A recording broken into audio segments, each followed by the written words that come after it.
Rembrandt Communications helps you boost sales, awareness, and credibility fast with a unique combination of SEO, copywriting, content marketing strategy, and public relations.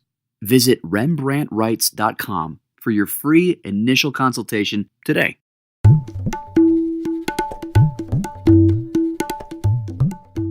Welcome back to Simplify Your Business. David Wolf, as always, joined by Melanie Rembrandt. She is the small business PR expert. Melanie, good morning. Hi, David. How are you today? I'm doing fantastic. And of course, I am with Podcast and Radio, your audio book and podcast creation, production, and distribution source.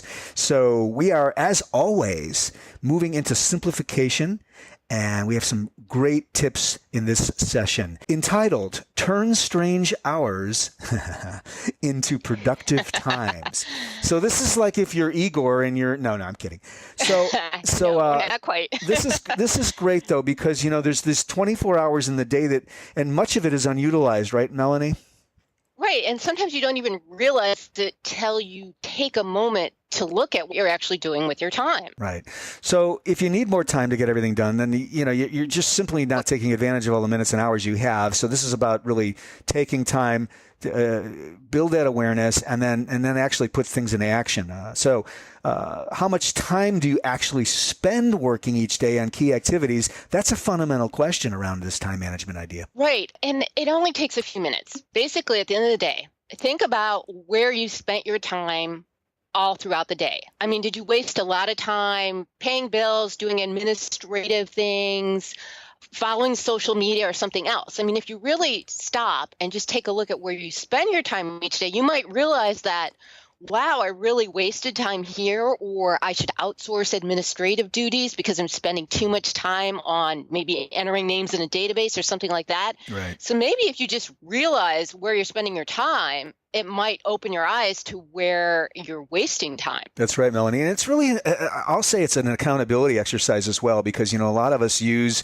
those administrative tasks, these routine types of things, and I'm certainly guilty of this, as avoidance behavior or as, you know, it's ask yourself, is this truly productive? Am I just staying busy, or am I doing something that I could outsource and then be more, basically add more value to my own business? Exactly. And things are not going to change for the better unless you make a change. So, right. That might be a simple way to start, just to realize where you're spending your time. Beautiful, beautiful. The next point is, here's a question. Could you work earlier or later in the course of a day?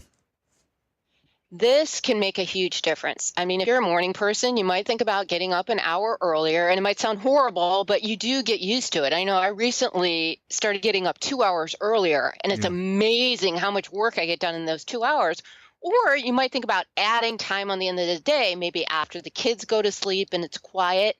But just adding a little bit of extra work time on the beginning or end of your day can make a huge difference. Well, like you, I'm a morning person, although I've never done the 2 hours, like a definitive, okay, I'm going to start doing a 2 hour block before the phone starts ringing or before the quote unquote actual business day starts. Of course, you're located on the West Coast, so it makes sense that you would get up early too, because you have clients on the East Coast that may be, already a couple hours into the day. Is that part of what drove it for you? Just curious.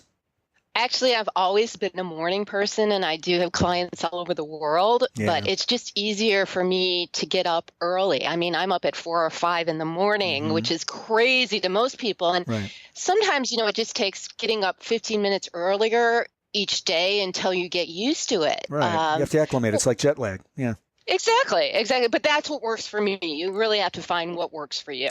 And Melanie, this third point is really fascinating. It's the question, what happens when you're stuck in traffic or in a line? So this is a conversation I like to have with my wife when we're driving, because often we're talking about traffic instead of using the time valuably. But I digress. I love this one because this is really about understanding it's a sort of a consciousness continuum. Wherever you are, you have your brain with you and you have your mental picture of what your business is and does, so you can really begin to kind of click through this and use that time that otherwise would be thought of as being wasted, right? Exactly. And you can get into a really negative mode here. I mean, I live in LA, so there's tons of traffic. Right. And instead of sitting there worrying about the traffic, there's so many things you could do. You could listen to a positive audio tape. You could review some of your goals in your head. And the same thing, too, if you're waiting in line somewhere, pull out your little notepad and write down things you want to accomplish or positive thoughts. I mean, if you add up all those times that you're stuck in the car or stuck in line somewhere waiting, that's a lot of productivity time that you could spend with positive thoughts, listening to, audio tapes that make you feel better about your business or give you tips to move forward.